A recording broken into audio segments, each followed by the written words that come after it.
Hello, guys. Welcome to my weekly meltdowns coverage of American Horror Story, Season 5, Episode 4, entitled Devil's Night. If you can't tell, I'm in costume, but of course, the way this works, you can't tell. I'm actually Princess Leia. See my donut ears? So, this was it's the Halloween episode, so I thought I would wear my Halloween costume. So, yeah. Now I just kind of feel like I look like Obi-Wan Kenobi. So, I guess I'm Obi-Wan Kenobi now. Okay, forget it. Whatever. So, tonight we got to see the American Horror Story Halloween episode. Now, every year they do a Halloween episode, and I look forward to it every year. That's why I dressed up like Obi-Wan, Princess Leia, Kenobi tonight. I'm not going to go over every microscopic detail of this episode because obviously you guys watched it and you know what happened. I do want to go over a couple of things concerning the party. This episode was just full of some of the best quotes I've ever freaking heard. And I'm so excited to regurgitate them for you. But first I want to go over, a couple of things. Like tonight, what we found out. We found out that even Countess Elizabeth Gaga could see that John and Alex Lowe were shitty-ass parents. And that's why she's the one who took him from the little carousel to save him from a life of, shitty parent rearing or child rearing. Hell, I don't know. We also found out that Alex took Holden home and immediately brought his little ass back to the hotel once he ate the family dog. I mean, the kid did say he was firsty. Gaga also explains, look, I took your kid because you were god-awful parents, and you're lucky you still have one left. But look, if you want to remain with your one true love, which is your child, weirdo, I'm going to have to give you the blood virus. The blood virus that I gave your son. But just remember, you're not a freaking vampire. You are allergic to sunlight, you sleep in a coffin, you need blood to survive, but you're not a vampire. You just have a really bad blood disease that you can give to other people and you could kill them. Normal people call this hepatitis B. So at the very end, Alex agrees and says, okay, give me your breast blood, Lady Gaga, and I'll be your servant and I'll do whatever just so I can be with my son. Screw my soon-to-be ex-husband and screw the child I have left, because obviously she didn't smell like lavender, so fuck her. So I'll just work for you and live in this weird place, and yeah, sure, okay, where's the tit? So, another thing that I want to address, John Lowe is the frickin' 10 Commandments killer.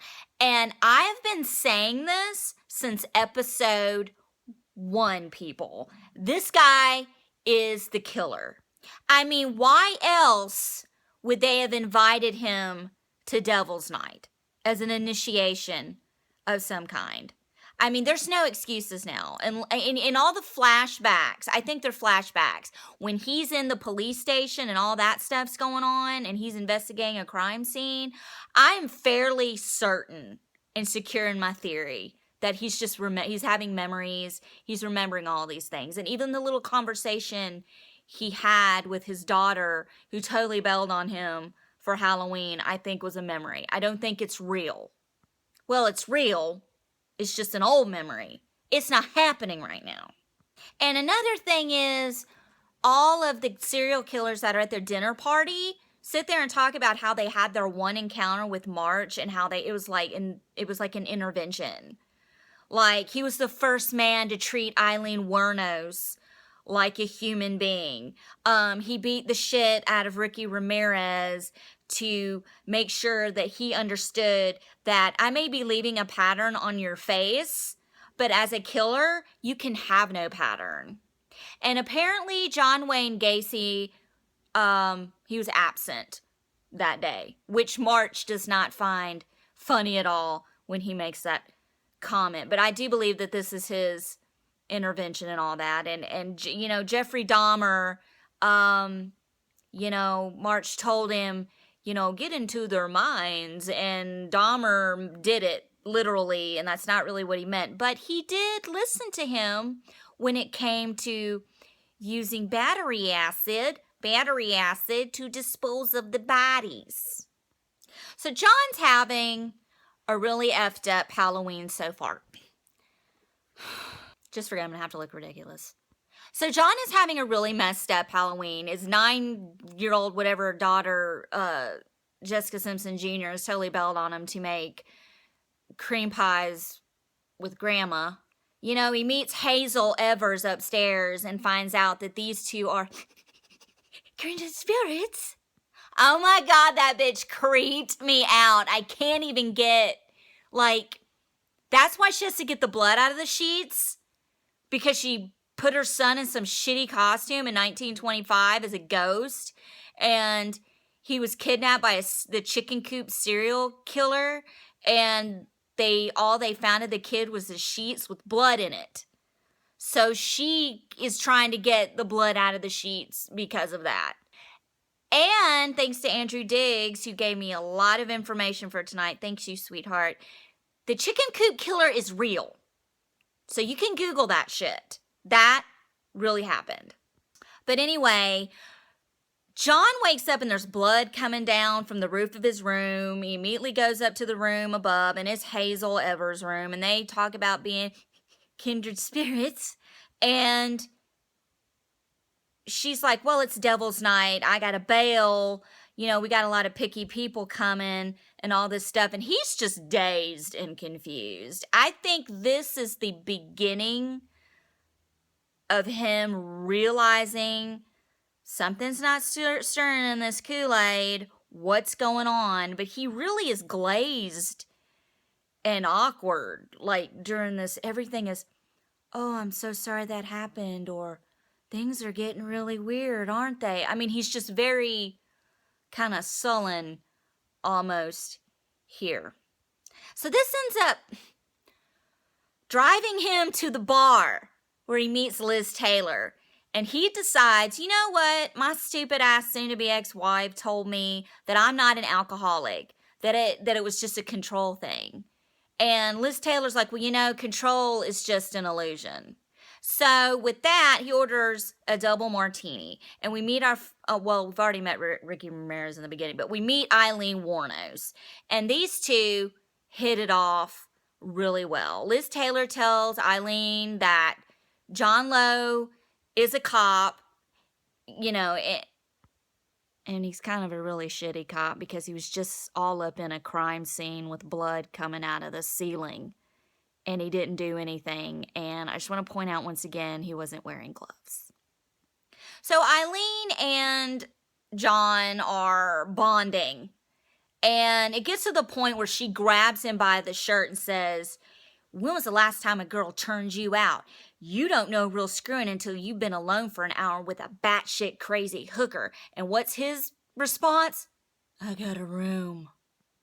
So at this point, Liz Taylor tries to intervene, and she's all like, look, dude, you're so drunk, you don't realize how ugly this bitch is. She's fugly. She fell out of the fugly tree and hit every fucking branch on the way down, okay? And John's having none of it. He goes upstairs with batshit crazy hooker Eileen Wuornos. She handcuffs him to a chair. They get in a fight. He handcuffs her to the bathroom sink, V-lines downstairs, and marches right up to Liz Taylor and is like, what the fuck, dude? That crazy skank that I just took up to my room just tried to kill me. And Liz Taylor's like, oh, crazy skank? We're going to have to be more specific around here. So anyway, at this point, we find out that John Lowe has, in fact, been invited to the party. Devil's Night. Not Halloween. Halloween's just pumpkin and paper costumes. This is Devil's Night, bitch. So at this point, John puts on his tuxedo and he goes to room 76 and he meets the following. Well, he's already met Eileen Wuornos.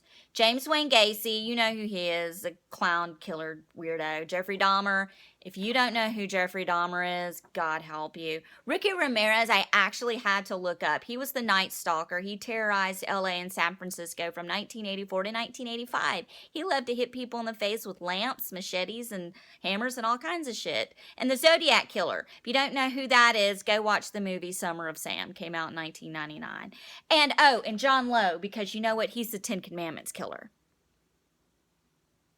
So at this point, John walks in and meets everybody. Anyway, so John comes in and meets everybody, and they introduce themselves around the table, and they're drinking absinthe, which puts John in this crazy daze. Well, anyway, he's like, who the hell are you? To James March. And James March's like, I'm James March. I built this hotel. And John's like, bullshit. You're dead. No way. And he's like, well, what is it with you and cops? I mean, what is it with cops and evidence? All you care about is evidence. And I think you've seen enough crazy shit around here to know that anything is possible. The impossible is possible. And I think we've already established that he is a shitty ass cop. So who gives a fuck about evidence? Not John Lowe. He expresses to John that he invited him there tonight to help him because he's been watching him and it's been making him sad. Because greatness is a vision and you've made yourself blind to everything your eyes can see. So all the sickos go around the room and they are praising John Marsh. That each and every one of them met James Marsh at a pivotal moment. Really before they hit the greatness, the big stride of their serial killerdom. Except John Wayne Gacy apparently is the redheaded stepchild of the bunch because he didn't pay attention. So much to the point that Marsh gets really pissed off at him. Basically, if he had listened to James Marsh, instead of having 33 bodies under his house, he could have had 333. He then quips, "We are the Mount Rushmore of murder. We have reputations, codes of conduct. I've told you 1,000,000 times, leave no evidence. Murder is 1 part perspiration and 10% preparation." Marsh goes on this tangent about, I built a miracle of modern engineering. Did you see my chutes and ladders? I don't think so. Did you see you couldn't see shit. I hit everything. That's why it's a modern marvel of magic. Because you can't see my secret compartments, my black closet, any of it. Because I did it the right way. And I am responsible for all of these great serial killers. Another one of my favorite parts is like Jeffrey Dahmer's being really, really quiet this whole time. And he doesn't eat salad. But anyway, he does eat young men. So they bring him a young man and he's all, oh, I love you. Don't ever leave me. I'll go get my drill. So everyone's dancing. They're feeling the mood. John Lowe is being a little bit of a Debbie Downer because he's in deep denial. Sally is in charge, apparently, of getting dessert. She plucks this yuppie off the street in a suit and loads him up with 8-ball China White. And giving this guy to them on Devil's Night apparently buys her a year of time to be left alone. Well, John is watching this and he's handcuffed to a chair and he's trying to break free and he flips out. And when he blinks, he looks around, everyone's gone except Sally. And she's like, look, you need to trust me. I'm your protector. Okay, so you're my bitch in here. I don't really know what she means by protector. The only thing I can possibly come up with is she will keep the drill bit dildo out of his asshole. Overall, great episode. What we learned this week? Everybody on American Horror Story and Hotel Cortez knows and admits that Alex and John are shitty-ass parents. John March is the sole reason why we have amazing dead serial killers. He inspired them all. If you're going to kill, don't ever have a pattern because you don't want them to be able to find you. So never have a pattern. And murder is 1% preparation and 10% preparation. I was going to try to come up with 5 people that I would have dinner with that were serial killers, but there were too many to choose from, and I don't have enough time. So out of my list, I picked one sicko. His name is Ed Gein, or Gein, Gein. As Dandy would say in Freak Show, what a sicko. He was sort of kinda the inspiration for the Texas Chainsaw Massacre. When authorities finally caught him, this is just a couple of things that they found in Ed Gein's house. A wastebasket made of human skin. Human skin used as chair covers. A corset made from a female torso, skin from shoulders to waist. 9 vulvas in a shoebox. Leggings made from human leg skin. Wait a minute. They had leggings in the 50s. Are you kidding? So that's a crime, personally. A lampshade made out of a human face. A pair of lips on a window shade drawstring. And last but not least, a belt made from female human nipples. All right, that's it. That's it. What the fuck, dude? Okay, love this episode. Can't wait for next week's. We get to see Kathy Bates and we get to see Silky Smooth herself, Ramona. I can't wait. It's going to be a great episode. I think the shit's really going to hit the fan. While you're at it, while the shit hitteth the fan, why don't you just help it hit some more shit? Go to YouTube and subscribe to my shit, My Weekly Meltdown. Go to Facebook, like My Weekly Meltdown. Go to Instagram, follow me, the.memphis.darling. I'm on the Twitter twat, @Summers, SOMMERS. 1977? Shit, I don't know. 1977. And I leave you with some words of wisdom. Just remember, if you don't have time to make your kid a super cool Halloween costume and you want to get a sheet and cut some holes in it for eyeballs and make that poor kid a ghost, he could end up in a chicken coop. And then what? And then what? Yeah, that's what I thought. Everyone, have a good night, and I hope you're all doing what you were meant to be doing. This is Obi-Wan, Princess Leia Kenobi, signing out. Good night.